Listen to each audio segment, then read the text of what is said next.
Muy bien, buenas tardes, consejero, rector, comité organizador, señores y señores. Para mí es un gran honor poder estar hoy dando una charla que no intenta ser una lección magistral, sino más bien al contrario. Contar un poco qué hemos hecho en Telefónica I+D, tomando ideas de muy diversas fuentes y al final la hemos llevado a la práctica. Y entonces, más bien, considérenlo como un examen final, la tesis fin de carrera, y juzguen si hemos aprendido bien la lección o seguro que quedan muchas más cosas por hacer, pero bueno, lo desarrollaremos en las siguientes etapas.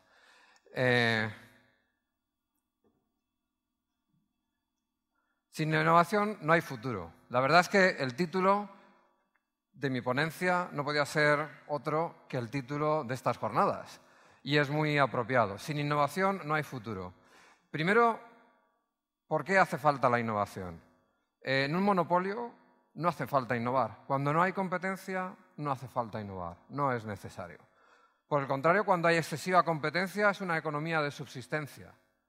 Y prácticamente no hay espacio para la innovación. Pero cuando hay una competencia sana, hay que innovar. Porque si no, no se progresa. Entonces es cuando no hay futuro. Y esto no es una idea mía, es una idea de economistas de prestigio. Y cuanto más dinámica, cuanto más competitiva es una sociedad, más necesaria es la innovación, hasta siempre que no se llegue a ese límite de una competencia feroz donde no hay espacio para la misma.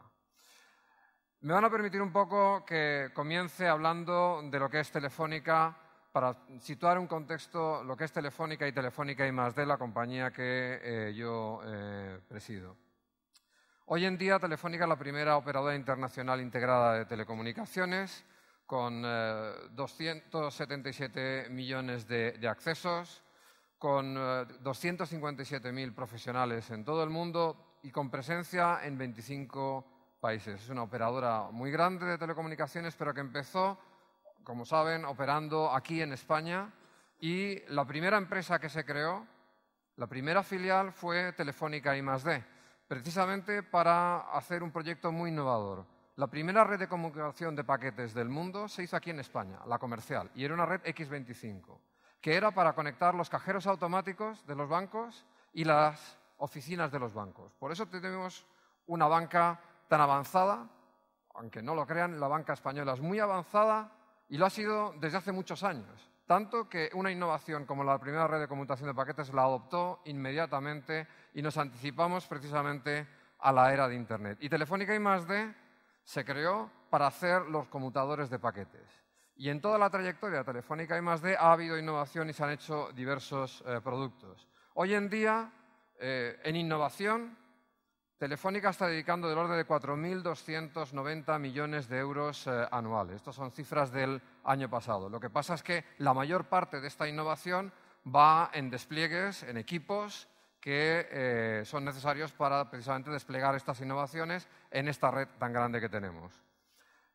Telefónica, en investigación y desarrollo, hace aproximadamente unos 693 millones de euros el año pasado y más o menos anualmente, de los cuales aproximadamente unos 80 millones se hacen en Telefónica I+D, la compañía que yo llevo, y el objetivo que tiene Telefónica I+D es hacer productos exclusivamente, en principio, para Telefónica, para las operadoras de Telefónica, aunque pueda haber innovaciones que las externalicemos. Toda la investigación, sin embargo, sí que se hace en Telefónica I+D. Hoy en día contamos pues, con, ahí dice 43 doctores, PhDs, en realidad son algo más, son alrededor de unos 60, que es nuestro grupo de investigadores, pero no solamente hay investigadores, sino mucha más gente para hacer innovación, como veremos más adelante a lo largo de la presentación. Quería centrarme un poco en la innovación en el sector nuestro, en el sector de las TIC, que precisamente es considerado como uno de los motores más importantes, más fundamentales de la economía moderna. Aproximadamente representa un 10% este sector en el PIB de casi todos los países de nuestro entorno. Pues bien, fijaos cómo diferente era el mundo hace 20 años. En la exposición precisamente que está en este foro vemos alguna muestra de lo que eran las cosas pues, años atrás, incluso un siglo atrás. Pero simplemente 20 años atrás hay que fijarse cómo eran los micros. Habían empezado hace 25 años que empezó el PC. Se cumplen en estas fechas. También hace 25 años que comenzó el correo electrónico. Lo vamos a celebrar dentro de unos días en la Escuela de Ingenieros de Telecomunicación, que es donde se puso el primer nodo de Internet aquí en España. Teníamos 4 millones de usuarios de Internet en el mundo hace tan solo 20 años. Y en telefonía móvil, podemos ver muestra de cómo eran los teléfonos móviles de aquel entonces, pues había 12,4 millones de usuarios en el mundo. Y en el 2010, bueno, pues hemos visto una revolución tremenda de aparatos, de dispositivos, tablets, todo tipo de teléfonos, smartphones, y lo que vamos a ver en los siguientes años. Vamos a ver pantallas flexibles, pantallas que se van a doblar. También en Internet vemos que hay del orden de 1.966 millones de usuarios en todo el mundo. Y en telefonía móvil hay aproximadamente 5.000 millones de usuarios de telefonía móvil en el mundo. Pero lo que nos espera más adelante, vamos a ver, es todavía más. Cuando todos los dispositivos, cuando todas las máquinas se conecten a la red, probablemente se conecten del orden de 50.000 millones de dispositivos, de aparatos a la red. Es lo que se va a llamar el mundo del machine to machine, el mundo del Internet de las cosas. Hoy en día hay más móviles en el mundo que cepillos de dientes, por poner un ejemplo. Y esto nos da idea de que hay más de un teléfono por persona. Pero las cuestiones fundamentales, a pesar de todos estos cambios, siguen siendo las mismas. ¿En qué innovar? En nuestro sector o en cualquier otro sector. Hay que elegir en qué hace falta innovar. Y por otra parte, ¿cómo hacerlo? Ha cambiado también las formas de innovar y nos vamos a centrar un poco en la exposición en estos dos temas. ¿En qué innovar en nuestro sector? Bueno, vamos a lanzarnos un poquito a la piscina y vamos a decir en qué creemos, o por lo menos en qué estamos intentando innovar en Telefónica y +D en estos años. En lo primero que creemos es la Internet de la inteligencia. La Internet, como sabemos, se ha constituido por varias capas. La primera capa fue simplemente conectar redes entre sí, que es lo que hicieron pues, aproximadamente en los años 80, es cuando se creó Internet y era para conectar diferentes redes. El mundo entonces es que había redes propietarias, como la X25, una primera red pública, pero en general las redes no hablaban entre sí. Y Internet lo que hizo fue conectarlas, y esa fue la primera capa, el TCP y el IP. Pero después hizo la capa, en los años 90, de la web. Creemos que va a haber otras capas, y una de ellas, que no es una capa, sino más bien es una cosa transversal, es la Internet de la inteligencia. Los nuevos servicios creemos que deben de ser más inteligentes y fáciles de usar, y procesar enormes cantidades de información de sus usuarios, de nosotros. Conocer y caracterizarnos a cada uno de nosotros, pero no por una cuestión de vigilarnos, no por una cuestión de tenernos controlados, no, para que las cosas sean mucho más fáciles. Vamos a poner un ejemplo y creo que lo vamos a entender muy bien. Si cada uno de nosotros entráramos a una farmacia y nos dijeran, usted necesita tal medicamento porque está enfermo, lo consideraríamos como una afrenta, como algo no deseable. ¿Cómo es que esta farmacéutica sabe que yo estoy enfermo? Ahora bien, sí que queremos que cuando entremos en el médico disponga de toda la información porque nos sentimos mal. Y que solamente con vernos, solamente con ver nuestro historial, solamente con analizarnos ligeramente, sepa todo de nosotros, sin que nosotros tengamos que llevar los expedientes de un lugar a otro. Es decir, la información es muy útil siempre que el usuario quiera que se utilice esa información y ponerla a disposición de una forma amigable y sencilla. Es de lo que estamos hablando. Siempre tenemos que respetar los derechos de los usuarios, pero cuanto más sepan de nosotros, siempre que nosotros queramos que sepan de nosotros, va a ser mejor. Este tratamiento de la información es del que estamos hablando y lo que se llama caracterización de los clientes, a base de data mining para entender mejor a los usuarios y así adaptarse mejor según el contexto, preferencia, gustos, deseos y necesidades personales a cada uno de nosotros. Y de alguna manera podernos ofrecer información relevante y precisa aquella que necesitemos. En definitiva, el contexto, los servicios contextuales van a ser cada día más importantes. Y vamos a ver en este marco los asistentes sintéticos, los asistentes personales y todos los asistentes personalization servers y elementos que van a entender nuestra personalidad y van a recomendar a los servicios cuáles son nuestras preferencias. Yo creo que la mejor forma de visualizarlo va a ser, si me permiten, con un pequeño vídeo.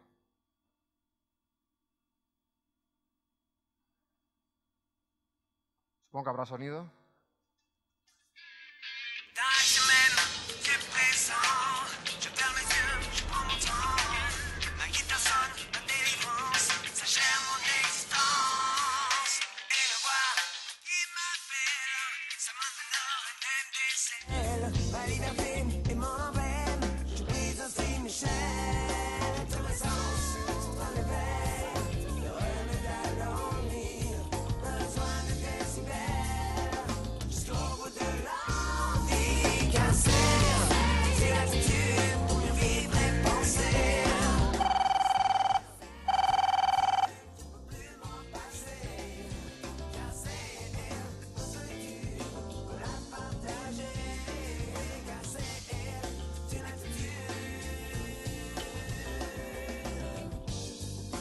Bueno, aquí lo que vemos son resultados de un proyecto que está financiado por el gobierno español, que es el proyecto mío, donde estamos estudiando servicios contextuales. Y esto es una forma de ver cómo los servicios van moviéndose en nuestro ambiente y van adaptándose dependiendo de cómo esta persona se va moviendo y va necesitándolos. Y casi adivinando su pensamiento.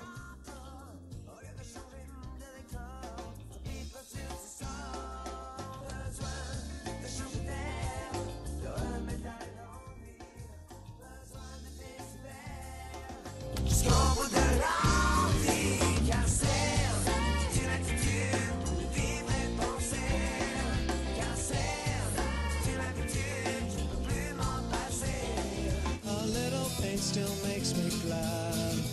Why not shooting high for all the friends I never had? Should I shoot it high? Cause my dreams, cause I won't sleep. Why not shoot it high? I love the ones I cannot keep. Should I shoot it high? Pretend my time won't end. Bueno, como vemos, están permanentemente conectados, la información está totalmente disponible y vemos que el entorno es mucho más amigable. El otro concepto que es muy importante es el de Internet de las cosas. Vemos que todos los dispositivos van a estarse conectando a la red.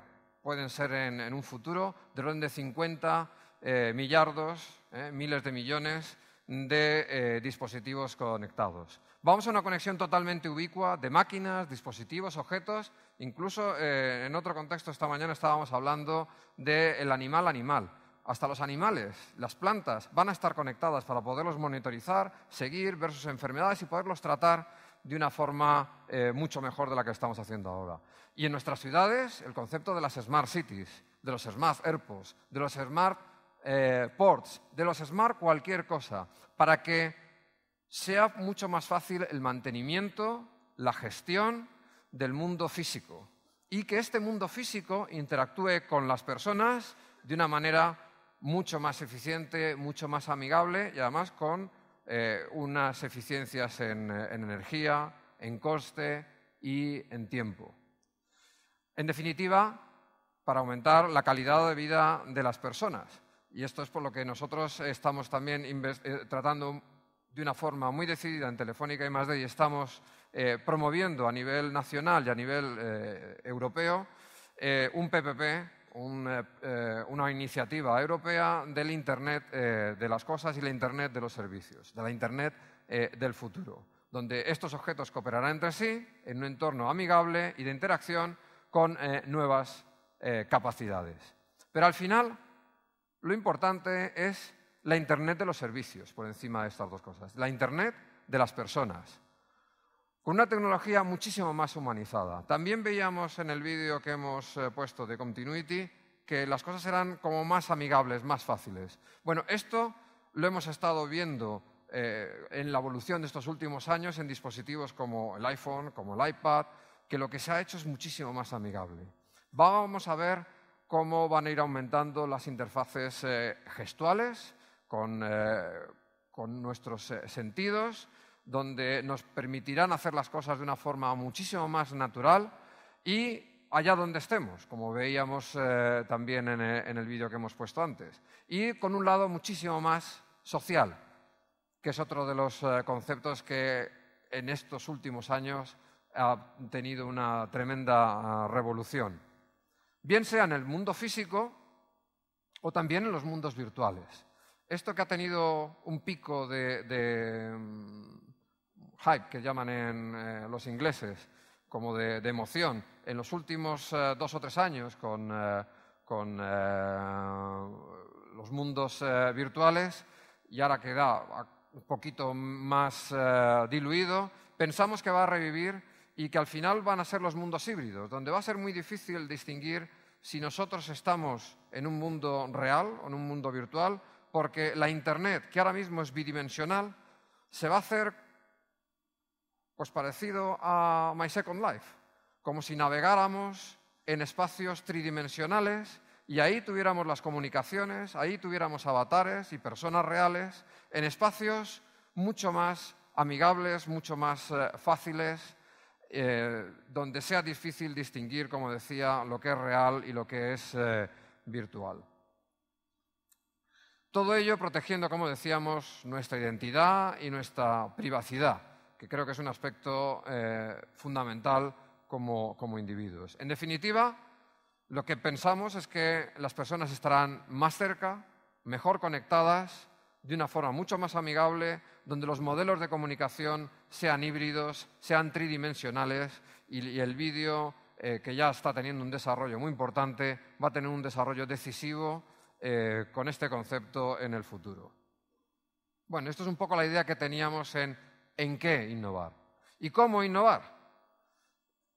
La forma antigua de innovar, mediante grandes instituciones, empresas grandes donde tenían unos investigadores que hacían las cosas muy en secreto y no hablaban con nadie, se ha estado rompiendo en los últimos años, y el concepto de innovación en abierto y el darse cuenta que la innovación está más fuera que dentro, yo creo que ha explotado en estos últimos años, y ahora de lo que se trata es de, con cierta protección, mediante las patentes, mediante los registros de propiedad intelectual, pero sin intercambiar patentes, sin intercambiar conocimientos, y el reconocer que hay más talento siempre fuera de una empresa que dentro de una empresa. Vamos a ver cómo lo hemos estado intentando organizar en Telefónica I+D. Decíamos que una innovación no es innovación hasta que no llega al cliente, hasta que no conseguimos que una idea acabe transformándose en un producto y no tenga clientes reales y no tenga ingresos, no esté proporcionando riqueza a la empresa. ¿Y esto cómo se consigue? Pues se tiene creemos que conseguir mediante estos 3 espacios. Tienen que ser atractivo para el cliente, tiene que ser amigable para el cliente, tiene que cubrir alguna necesidad encubierta o despertar una necesidad del cliente, o real o futura. Además, pues tiene que tener una viabilidad de negocio, tiene que tener un modelo de negocio detrás, tiene que tener un canal comercial detrás, tiene que de alguna manera saber cómo se va a poner en el mercado. Y además tiene que tener una capacidad tecnológica, porque si no es muy fácil limitarlo. Tiene que tener una protección tecnológica, tiene que tener una diferenciación tecnológica con respecto a la competencia, con respecto a los otros agentes del mercado.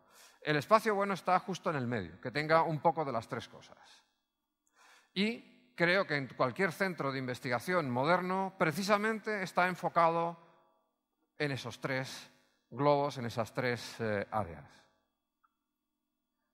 ¿Nosotros cómo estamos organizados? Bueno, pues al principio del funnel de innovación tenemos un observatorio tecnológico que está viendo las tendencias, también tenemos grupos científicos De los 635 personas que tenemos en Telefónica I+D, un 10% son investigadores, son grupos científicos que tienen 3 objetivos, lo vamos a ver más adelante, que fundamentalmente es compararse con el exterior mediante sus publicaciones, hacer patentes y hacer transferencia tecnológica. También tenemos los UX Labs. Los UX Labs son laboratorios de usuario y el diseño, el conocer al cliente y el hacer las cosas amigables es fundamental. Ahí tenemos precisamente para la pregunta ahí tenemos una directora, que es una americana, que ha venido, la hemos traído, una experta en diseño y es parte del personal nuestro. Por cierto, que una de las directoras científicas también es mujer y la directora de Recursos Humanos en Telefónica I+D también es mujer. Intentamos captar el mejor talento independientemente de su sexo, de su género. Y lo que tenemos son desarrolladores que estas ideas las van trasladando a lo largo del funnel para hacer productos, para que al final estos productos se pongan en el mercado. Siempre en contacto tanto con empresas del exterior, con entidades innovadoras, como también con las áreas de negocio de Telefónica, precisamente para que nos digan cuál es la viabilidad de negocio, para saber cómo las vamos a comercializar.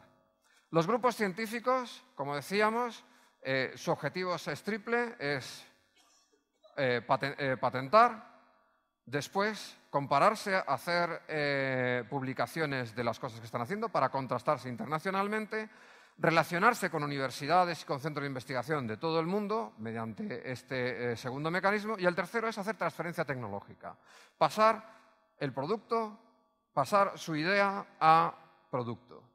Después hay una fase de ideación, donde entran ya las personas de UX Labs, donde lo que van a hacer es los de User Experience y usabilidad, que lo que quieren hacer es descubrir tendencias de los clientes, estando directamente con ellos, también hacerlos más usables y co-crear con ellos.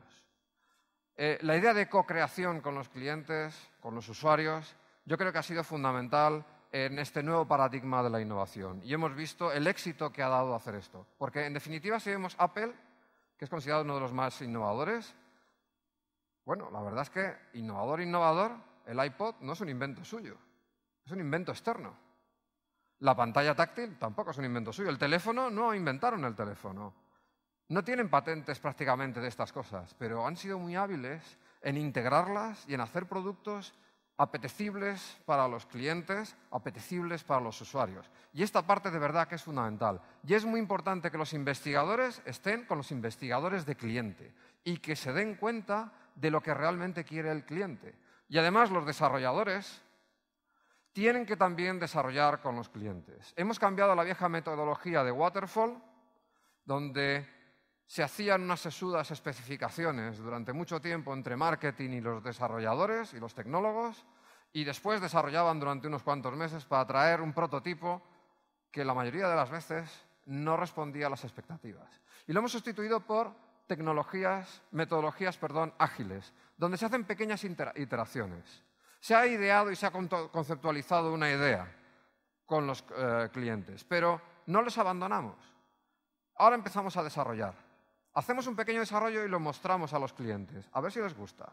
Y también a las áreas internas de marketing, de comercialización de la casa, a ver si les gusta. Y volvemos a hacer otra iteración y otra. Iteraciones cortas, de a lo mejor un par de semanas, pero muchas. Y vamos poco a poco dándole forma. Es la forma actual en la que desarrolla mucha gente y es la más apropiada, creemos, para hacerlo más rápido y mejor. Y lo que es muy importante es que el desarrollador es el rey. Esto parece una cosa muy curiosa, pero es que está cambiando el paradigma. Un desarrollador es una persona muy inteligente, con una gran capacidad intelectual. Es un creador. Y si en este país, si no nos damos cuenta de la importancia que tiene un creador, un desarrollador, no vamos a conseguir avanzar en este mundo nuevo, digital, que tenemos por delante. Es hacer un algoritmo y plasmarlo en un código y crear un algoritmo. Esto muy poca gente lo puede hacer muy bien, con creatividad y bien hecho. Hace falta muchísimo talento. Y no puede ser que este talento no esté valorizado en nuestras empresas. Muchas veces pensamos que el software es algo que tiene que hacerse muy lejos. Bueno, el segundo o tercer software, pues a lo mejor sí, pero la primera creación es importantísima. Edison decía que innovación era un 10% de inspiración y un 90% de perspiración, de sudor, de trabajo, de esfuerzo. Y sin el trabajo y la creatividad de esta gente es absolutamente fundamental. Y al final también hace falta testing para hacer productos reales.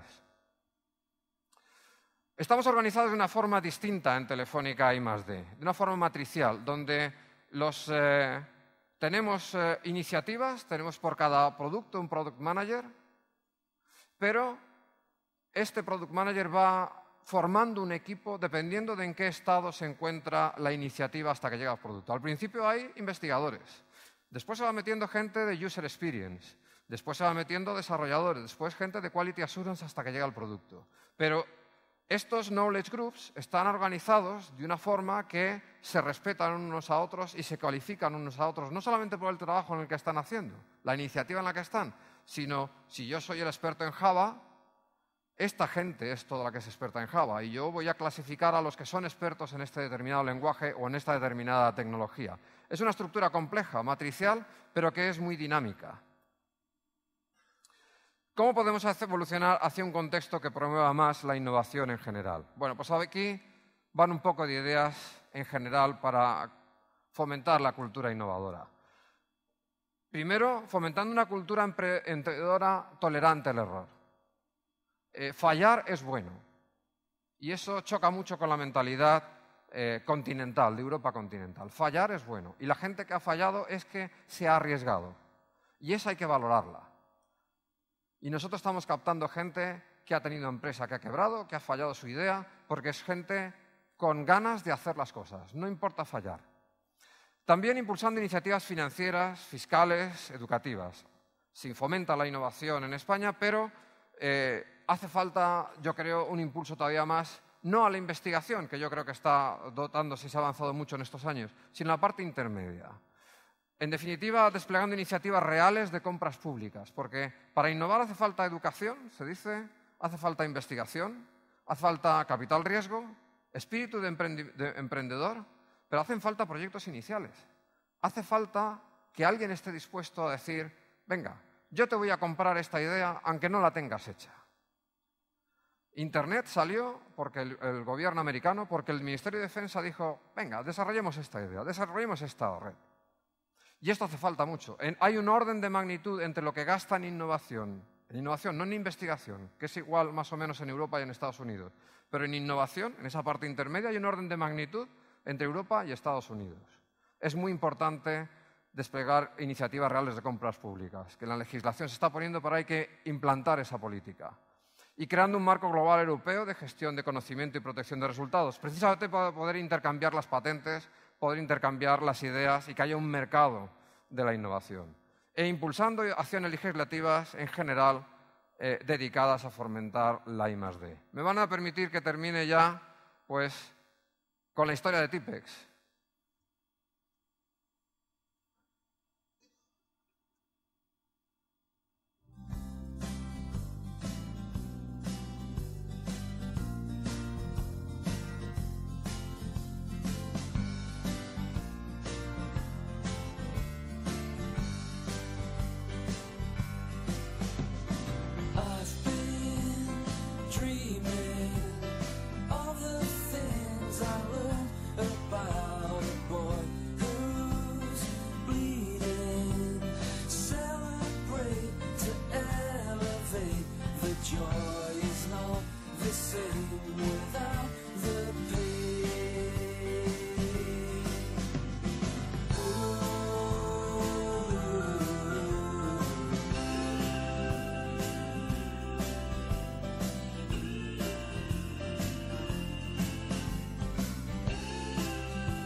Bueno, la idea, en definitiva, puede aparecer en cualquier lugar.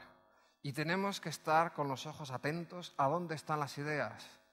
Otros como IBM como Gillette, no hicieron caso. Pero ya siguió. Hay que ser persistente, además. Hay que tener paciencia e intentarlo varias veces, caerse y levantarse hasta que al final nuestra idea tiene lugar. Yo os animo a todos los que queráis ser emprendedores. Hace falta muchísimos emprendedores en este país, pues a que lo seáis. Y que si tenéis alguna idea, tiréis adelante y busquéis la forma de conseguirlo y que aunque os caigáis, volváis a levantaros, volváis a intentarlo. Porque al final la innovación es eso, es buscar cómo puedo yo hacer mi idea una realidad. Y nada más, muchas gracias, ha sido un placer y espero que haya sido entretenido. Gracias.